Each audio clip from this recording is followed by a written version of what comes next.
There seems to be a strange relationship to creating a holy grail synthesizer and bankrupting your company. Is it correlation or causation? Let's talk about it.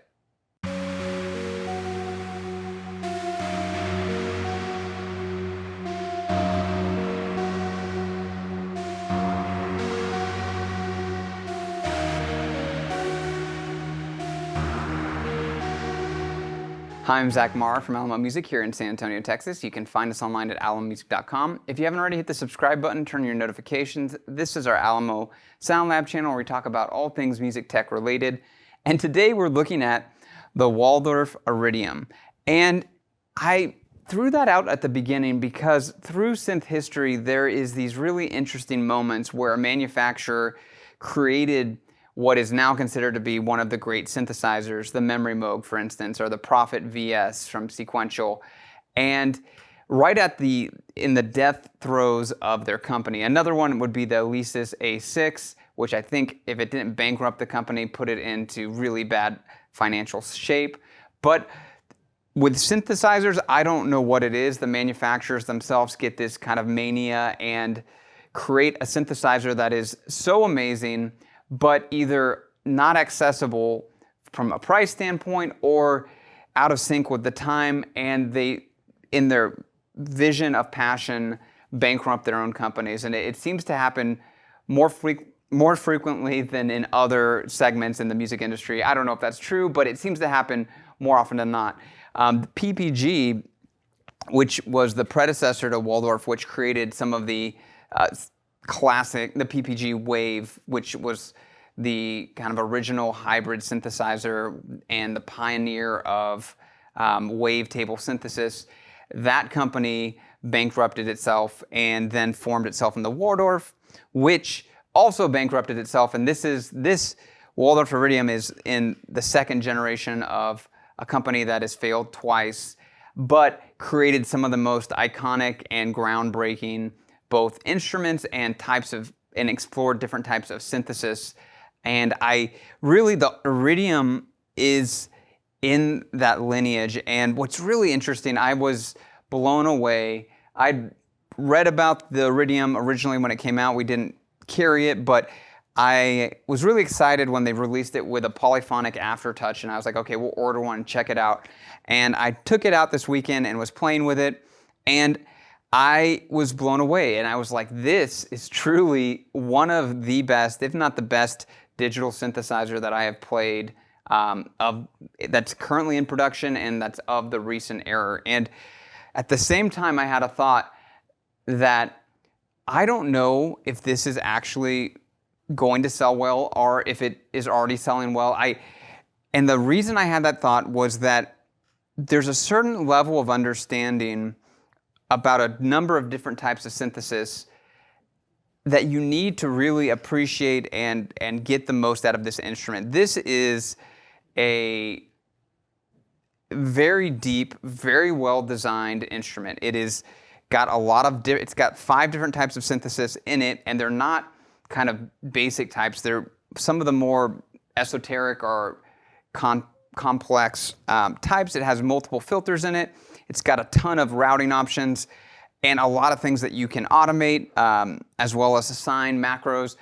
It's just much deeper than most people will ever get in synthesis. And I think what's interesting is there's this relationship between complexity and accessibility that I think often is the causation for these companies creating these amazing instruments, but not necessarily finding the audience. Because I think the deeper and the more complex the synth engine, the less of an audience it finds.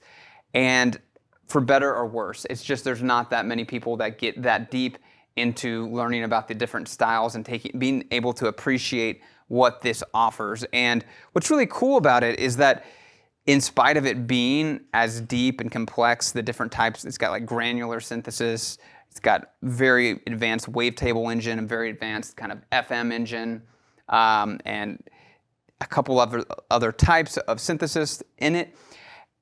What's cool is that they did a great job. I think Korg and Waldorf are doing a great job at making these very complex synth engines accessible and user-friendly, if you can make it user-friendly, with their design. The instruments are well designed, the layout is well designed, the feel is well designed, and the aftertouch is just this bonus of expressivity that that you don't get in the other Iridium.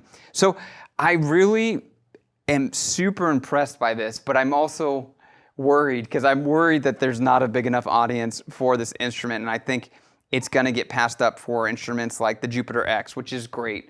But is it as deep an engine as this? No. Is it? I mean, it's just that they're different instruments, and the Jupiter X is a great instrument. I love it, but this thing is it's not even comparable in a lot of ways in terms of if you want to get deep into synthesis in a lot of different forms. It is just so deep. So let's take a listen, and we'll conclude with some final thoughts on the Iridium.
So there you have it, the Waldorf Iridium with the keyboard version. Really some notable things. I think the aftertouch really unlocks this instrument in that it just gives you that much more expressivity. I think also the bass sound engine in here and the filters and the effects, all of them just sound so fantastic. I really like the kind of overall tone and feel of this instrument. It's definitely its own flavor. Korg's got its own flavor, Roland's got its own flavor, Yamaha's got its own flavor. This has its own kind of feel and tone and kind of ecosystem of sound.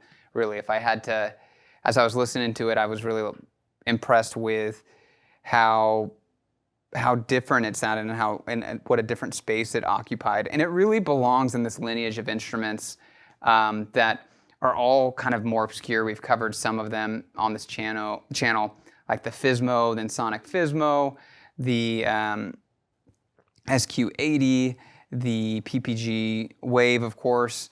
There's just a lot of types of, and then a lot of VSTs and software synths. There's a lot that this is doing that is not commonly found in hardware synths. The mod wave goes into some places that this goes, but this is way more full-featured than any of those synths. And I think really a top contender for like the best digital synth engine and kind of it's not workstation, so I hate to use that word, but just a very, the bleeding edge of digital synthesis. I think it is right there.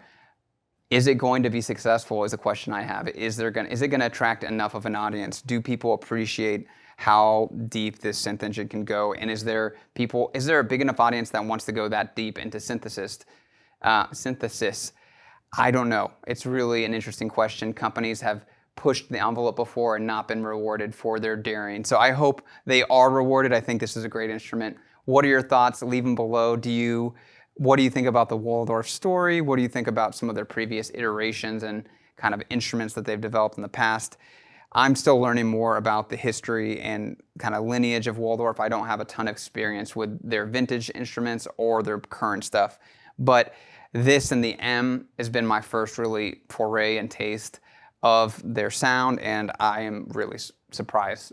Again, if you didn't already, hit the subscribe button. You can find us at alamomusic.com. We can chat more there.